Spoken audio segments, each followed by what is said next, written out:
इस खबर की बात करें तो उसमें दावा किया जा रहा है ना कि वो उनके फॉरेन सेक्रेटरी और ट्रेड रिप्रेजेंटेटिव ने कहा कि भारत टैरिफ कम करने को तैयार है। हाँ, तो वही कह रहा हूँ, वो दोनों चीजें होती तभी वो डील होगी, और मुझे लगता है कि वो हो जाएगी, क्योंकि टैरिफ को लेकर ये ट्रेड डील जो है ना, बहुत लंबे समय तक आप खींच कर नहीं रख सकते। कितना दबाव बनाएंगे उसको आगे पीछे करके थोड़ा ठीक करना पड़ेगा। और पीयूष गोयल जी ने भी जिस तरह से बोला ना, वो ऐसी बात नहीं बोल देते। ऑब्वियसली उनका कहने का कोई मतलब है, और कहने का कोई मतलब है, उन्होंने कहा भी कि बाय नवंबर फॉल मतलब कोई चीज हुई। भारत ने अभी कोई रास्ता खुल रहा है, कंसेशन तो दे ही दिया है अमेरिका को, जो कपास की इंपोर्ट ड्यूटी बिल्कुल जीरो कर दी है, दिसंबर तक बढ़ा दिया है, तो एक तरह से इनडायरेक्ट कंसेशन तो है ना।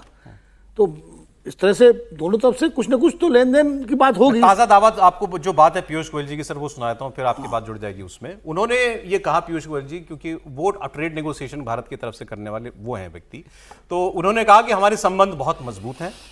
टैरिफ के बारे में उन्होंने कहा कि हमारी बातचीत अमेरिका के साथ चल रही है और उम्मीद है कि मामले का समाधान जल्द होगा। उन्होंने लेकिन साथ में यह भी कहा कि एक तो भारत में लोग पैनिक बिल्कुल ना हो इस बात को लेकर के, और दूसरा ये भी सच है कि कोई भी नेगोशिएशन किसी डेडलाइन के अंदर नहीं किए जा सकते।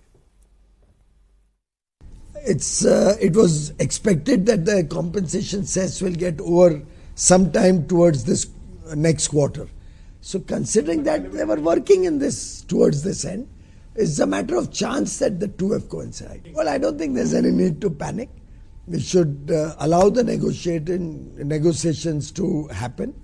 We continue to have very good relations with the United States.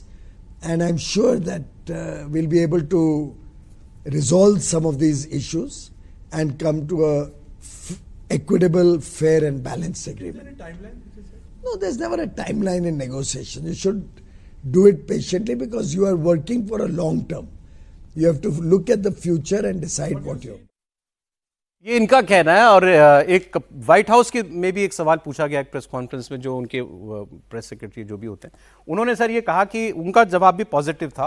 उन्होंने ये कहा कि भारत और अमेरिका के रिश्ते बहुआयामी हैं, हमारे बहुत डायमेंशंस हैं, सिक्योरिटी है, ट्रेड है और स्ट्रेटेजिक पार्टनरशिप है। हाँ, तो उन्होंने कहा कि ये उसमें से एक मसला है, और बाकी लेकिन हमारे संबंध इतने मजबूत हैं कि कोई भी एक विषय पर हमारा विवाद हो जाना, उसका असर हमारे संबंधों पर नहीं पड़ सकता। नहीं, ठीक है, बिल्कुल। भारत अमेरिका के संबंध इतने गहरे हैं, तो सबसे बड़ी बात यह है कि दोनों डेमोक्रेसी, एक सबसे पुरानी डेमोक्रेसी है, एक सबसे बड़ी डेमोक्रेसी है, मदर ऑफ डेमोक्रेसी है। और दूसरी बात यह है कि हमारे आर्थिक और सामरिक हित भी अलग अलग नहीं है, क्योंकि हम एशिया में अगर हमको अपना, मतलब मैं उस संदर्भ बिग ब्रदर वाला एटीट्यूड नहीं कह रहा हूँ, अपना प्रभाव बनाए रखना है, तो कहीं ना कहीं हमें अमेरिकी मदद की जरूरत तो होगी ही। हम भले उसकी गोद में न बैठे, लेकिन हम ये नहीं कर सकते कि एकदम बिल्कुल चीन की गोद में जाके बैठ जाएं या रूस की गोद में बैठ जाएं। तो उस नाते भी भारत को अमेरिका की ज़रूरत है, और अमेरिका को उससे ज़्यादा भारत की ज़रूरत है, क्योंकि वहाँ भारतीय समुदाय बहुत मजबूत स्थिति में है। इसके अलावा अमेरिकन बाजार जो हैं, वहाँ भारतीय उत्पादों की जितनी डिमांड है वो उनका है। अमेरिकन, अभी जब आपने वाशिंगटन पोस्ट का वो पढ़ाई आपने, जो वहाँ के फैक्ट्री मालिक जो लिख रहे हैं, तो निर्भरता एक दूसरे पर इतनी ज़्यादा है दोनों देशों की कि लंबे समय तक ये चल नहीं सकता। ये लेकिन ट्रम्प आपको लगता है वो इस बात पर ही अड़ जाए अगर कि नहीं साहब पहले तो ये कंडीशन मीट होनी चाहिए कि भारत तेल खरीदना बंद करे? मान लीजिए इस बीच रूस और यूक्रेन का युद्ध का कुछ समाधान निकला है तो मुद्दा ही खत्म हो जाएगा।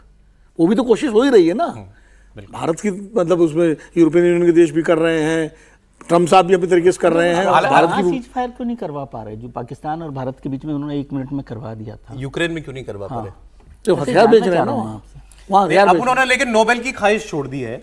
उन्होंने बीबीसी को एक इंटरव्यू दिया, फोन पे इंटरव्यू देते हैं ये, तो बीबीसी को इंटरव्यू दिया और उस इंटरव्यू में सवाल हुआ कि आप अपनी नोबेल की आकांक्षाओं के बारे में क्या कहना है आपको, तो इन्होंने कहा मुझे उस पर कुछ नहीं कहना, मेरा उद्देश्य केवल लोगों के जीवन बचाना है, मेरे मन में और कोई ख्वाहिश नहीं है। अब उन्होंने अब तो जितनी बार बोल चुका जो आदमी अपने मुंह से नोबेल, अब कहना है मुझे कुछ नहीं कहना इस पर। लगता है मुझे किसी ने उनको सलाह दी होगी कि भाई आप ज़्यादा नोबेल मत कीजिए, आपको मिलना है नहीं, उस बेइज्जती से बेहतर है कि आप शांत रहिए, वो मिल गया तो फिर देख लेंगे। तो मुझे लग रहा है कि अब उनको समझ में आ रहा है। लेकिन जिस तरह के ट्रम्प के साथ जो टैरिफ वॉर चल रहा है, मुझे लगता है अब एक सिर्फ उम्मीद जो आखिरी नजर आ रही, बड़ी उम्मीद, वो अमेरिका के सुप्रीम कोर्ट से नजर आ रही है। जिस तरीके से लोअर कोर्ट में ट्रंप के टैरिफ को लेकर जो टिप्पणी की गई थी, मतलब कहा गया था कि देश हित में नहीं और ये बहुत गलत है, और राष्ट्रपति को ये अधिकार नहीं है कि बिना संसद के अप्रूवल के इस तरीके से अपने अधिकार का इस्तेमाल करे सभी देशों के ऊपर।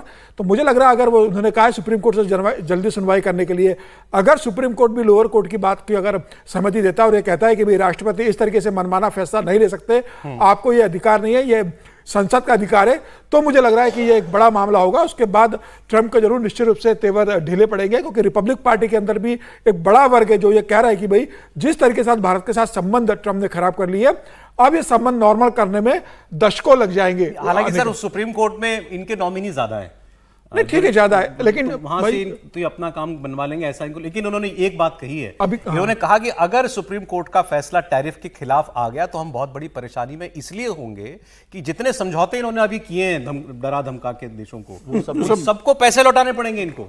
बिल्कुल निश्चित रूप से। लेकिन अब ये तो नहीं कि हर बार सुप्रीम कोर्ट समर्थन नहीं करेगा कि ऐसी टिप्पणी अभी का सुप्रीम कोर्ट की आ गई तो मुझे लग रहा है कि ट्रंप के लिए बहुत आसान नहीं होगा। लेकिन ट्रंप पर जिस तरीके से दबाव पड़ रहा है लगातार कि भारत के साथ उन्होंने जिस तरीके से टैरिफ लगा दिया, दोस्तों और दुश्मनों को उन्होंने एक ही तराजू पर तोलने का जो काम किया है कि भाई चीन को भी हम उसी तराजू पर तोलेंगे, रशिया को भी उसी तराजू पे और भारत को भी उसके साथ रखेंगे, तो मुझे लग रहा है कि अब ट्रंप को भी कहीं ना कहीं लग रहा होगा कि उनसे एक बहुत बड़ी ऐतिहासिक गलती हो गई है। अब वो कदम कहीं खींचेंगे। एक बयान इसमें आप लोगों ने तराजू में तो ठीक तोल रहे हैं, भारत की हैसियत बढ़ गई ना, हम मतलब दोस्त और दुश्मन के हिसाब से नहीं, हमको कमतर नहीं मान रहे हैं ना जी।